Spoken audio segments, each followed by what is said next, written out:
Mesdames, Messieurs, merci de préférer One TV pour vous informer. C'est l'heure de la grande édition du soir. Voici les titres à développer. L'accès à l'alimentation suffisante et équilibrée reste un défi mondial. Ce 16 octobre, journée mondiale de l'alimentation, la FAO s'est penchée sur un thème majeur en la matière.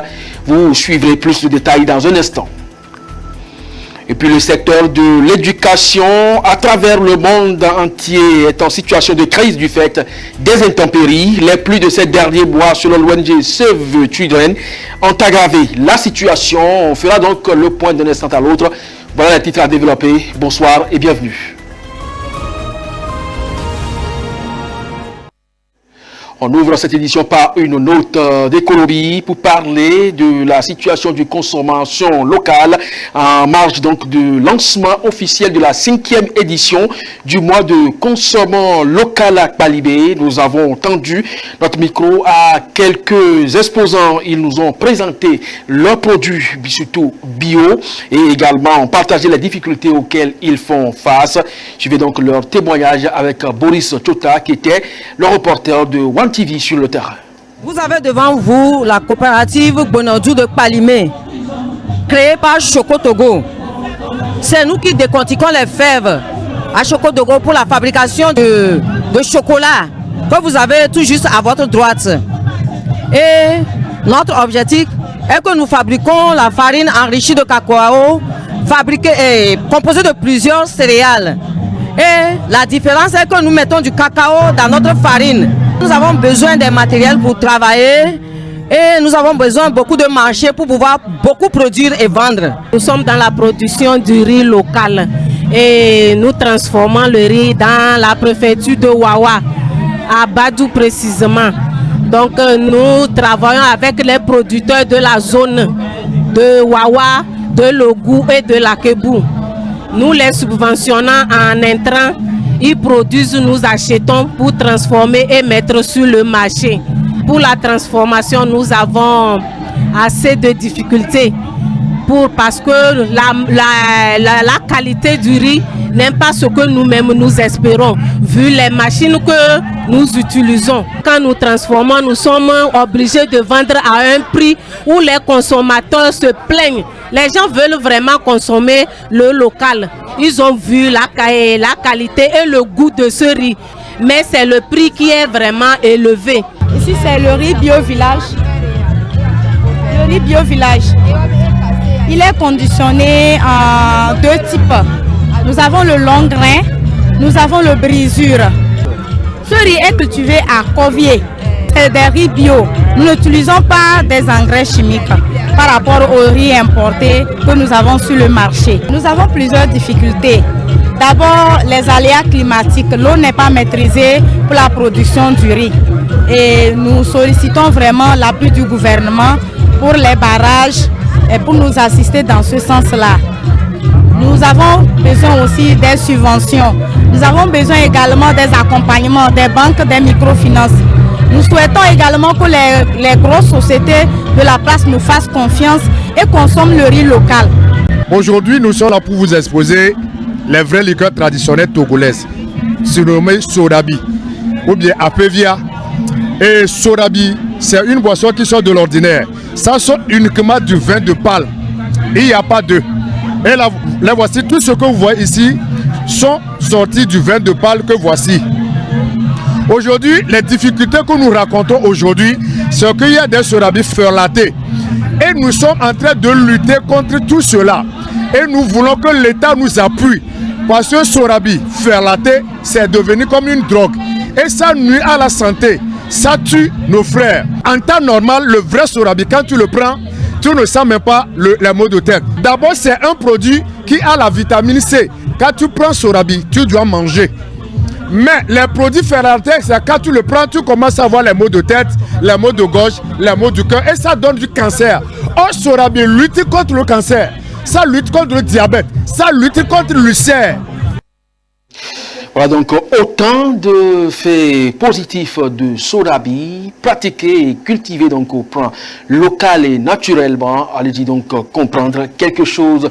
D'après l'ONG Save the Children, les plus exceptionnels ont intensifié la crise dans le secteur de l'éducation, entraînant la destruction ou la dégradation des écoles, l'occupation des infrastructures par des familles déplacées et également l'éloignement de nombreuses familles des établissements scolaires. Baker Sanguita pour plus de précision. En Afrique de l'Ouest et en Afrique centrale, 10 millions d'enfants sont privés d'école en raison de graves inondations, selon l'ONG Save the Children. Les pluies torrentielles ont ravagé des infrastructures scolaires, contraignant des familles déplacées à occuper des bâtiments et aggravant une crise éducative déjà marquée par la pauvreté et les conflits. Face à cette situation, l'ONG appelle à une aide internationale urgente pour soutenir les populations affectées et offrir des solutions éducatives alternatives. Le Nigeria, le Mali, le Niger et la République démocratique du Congo sont parmi les pays les plus touchés par cette catastrophe. Ces inondations qui ont déplacé environ 1 million de personnes s'ajoutent aux autres crises humanitaires dont la région, exacerbant l'insécurité alimentaire et les risques de maladies. La montée des eaux a détruit non seulement des maisons, mais aussi l'espoir d'une éducation pour des millions d'enfants. Save the Children avertit que le changement climatique intensifie ces événements météorologiques extrêmes. L'organisation exhorte les gouvernements à prendre des mesures radicales, notamment en renonçant aux énergies fossiles pour limiter l'impact futur des catastrophes naturelles sur les populations les plus vulnérables. En ce 16 octobre, le monde entier célèbre la journée mondiale de l'alimentation. Cette journée a été instaurée par l'Organisation des Nations Unies pour l'alimentation et l'agriculture. Et c'est aussi l'occasion de rappeler que l'accès à une alimentation suffisante et équilibrée reste un défi pour le monde. Avec pour thème en cette année 2024, le droit à une alimentation pour une vie et un avenir meilleur. Eh bien, l'objectif est de mettre en lumière les enjeux liés à la faim et de mobiliser également des actions concrètes pour garantir ce droit fondamental, notamment en Afrique où les défis demeurent. Cria reportage.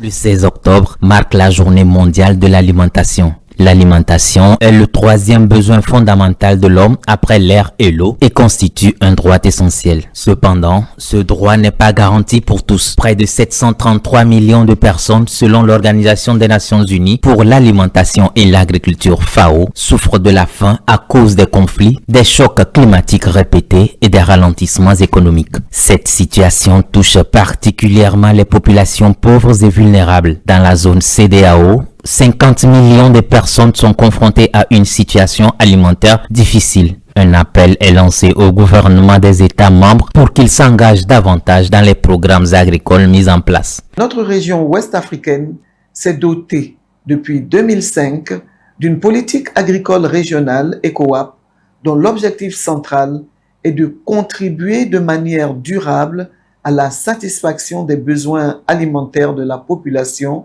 au développement économique et social et à la réduction de la pauvreté dans les États membres. Au regard des acquis de 2 décennies de mise en œuvre de la politique agricole, nous sommes appelés à les étendre, consolider et pérenniser et nous y engager davantage.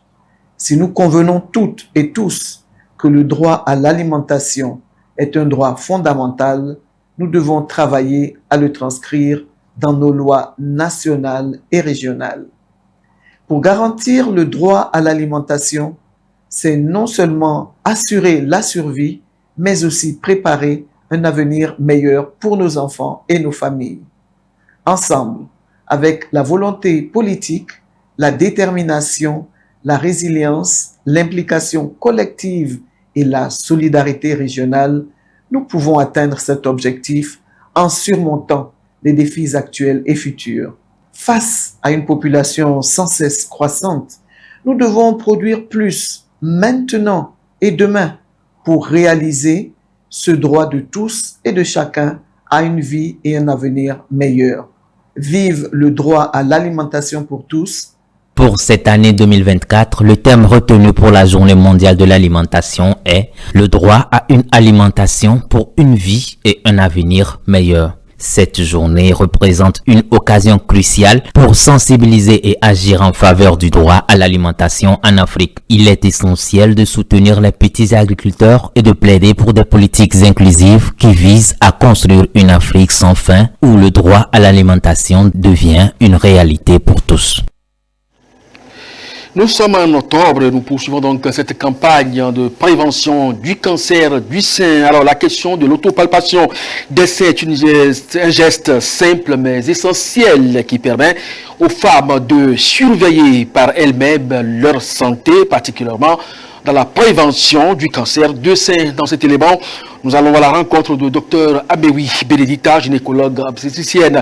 Elle nous explique en détail les gestes à adopter pour réduire les risques liés au cancer du sein et souligne également l'importance et surtout l'implication des hommes dans cette démarche de prévention. L'autopalpation des seins est un terme particulièrement mis en avant en ce mois d'octobre rose consacré à la sensibilisation et à la lutte contre le cancer du sein. Ce geste simple constitue un des conseils essentiels donnés aux filles et aux femmes pour détecter précocement cette maladie afin d'augmenter leurs chances de guérison. Le docteur Abewi Benedicta, gynécologue obstétricienne, nous éclaire davantage sur ce sujet. D'abord, si on fait l'autopalpation, comme je l'ai dit, chaque mois, juste après les règles, on peut voir qu'on a un problème au niveau des seins. Si on sait comment examiner ces seins, on voit une grosseur anormale, on voit une peau d'orange, par exemple, qu'on n'a pas l'habitude de voir, on voit un nodule qui est inhabituel, j'ai pas de ce nodule, en palpant, je vois que j'ai un nodule, ou bien on voit un ganglion au niveau des aisselles, ou bien au niveau susclaviculaire, en dessus du clavicule. On voit ces signes, attention, il y a un problème. Et non, quelque chose d'inhabituel, n'hésitez pas à consulter. On ne reste pas pour dire que ça me fait pas mal. Le cancer du sein fait pas mal, forcément. Ça fait rien, mais c'est là et c'est du cancer. Ce fléau continue de terroriser les populations en grande partie à cause de la méconnaissance des risques qui y sont liés. En effet, certains facteurs de risque sont souvent ignorés, ce qui rend la prévention encore plus difficile. Il y a plusieurs facteurs de risque. Il y a les facteurs génétiques, c'est-à-dire une maman a fait le cancer du sein, une fille fait le cancer du sein, une tante en a fait, et voilà, il y a ça dans la famille. Donc, il y a les facteurs génétiques, il y a la longue exposition aux estroprogestatifs. Un des facteurs de risque, il y a la nulliparité. Le fait de ne pas allaiter, de ne pas avoir fait d'enfant, expose au cancer du sein. C'est des facteurs de risque. C'est-à-dire, elle n'a pas fait d'enfant, elle n'a pas accouché, elle n'a pas eu de grossesse. Donc ça c'est des signes, c'est-à-dire qu'il y a le fait de ne pas avoir d'enfant, c'est-à-dire ne pas avoir allaité un enfant, c'est des risques. C'est un facteur de risque. Parmi les nombreuses méthodes de prévention du cancer du sein, il est important de souligner que les hommes ont également un rôle à jouer. Leur implication dans la sensibilisation et le soutien aux femmes peut contribuer de manière significative à lutter contre cette maladie. L'homme doit intervenir en faisant quoi? Il n'a qu'à palper les seins de sa femme. L'homme pape, le sein, l'homme aime. L'homme suce le sein de sa femme. On a dit tout à l'heure, quelqu'un qui n'a pas tété, il n'a pas tété, donc il faut téter le sein. Téter le sein de sa femme, palper le sein de sa femme. Je crois que c'est comme ça qu'on peut dire que l'homme intervient, sinon il va faire quoi? Les hommes, ils têtent les seins, ils têtent, ils n'ont qu'à téter. Quand ils têtent, c'est là où ils voient que ma femme, elle n'a pas d'enfant, elle n'est pas en train d'allaiter, mais il y a quelque chose qui sort. Tu vois, s'il y a un liquide anormal aussi qui sort, c'est un signe. Un liquide, il tête, il voit que il y a du lait qui sort. Il y a un liquide marron qui sort. Il y a du sang qui sort. C'est là où l'homme intervient. L'autopalpation des seins s'impose comme un geste essentiel pour toutes les femmes, leur offrant une chance d'agir en prévention face au cancer du sein. La clé réside dans la vigilance et l'adoption de bonnes pratiques car un dépistage précoce peut véritablement sauver des vies. Et nous y sommes. Ces conseils sont donc à prendre au sérieux afin de préserver sa santé. Mesdames, Messieurs, ce sera donc toute cette note que nous refermons ce journal. Merci à vous de nous avoir suivis. Très bonne suite de programme sur One TV. À très bientôt.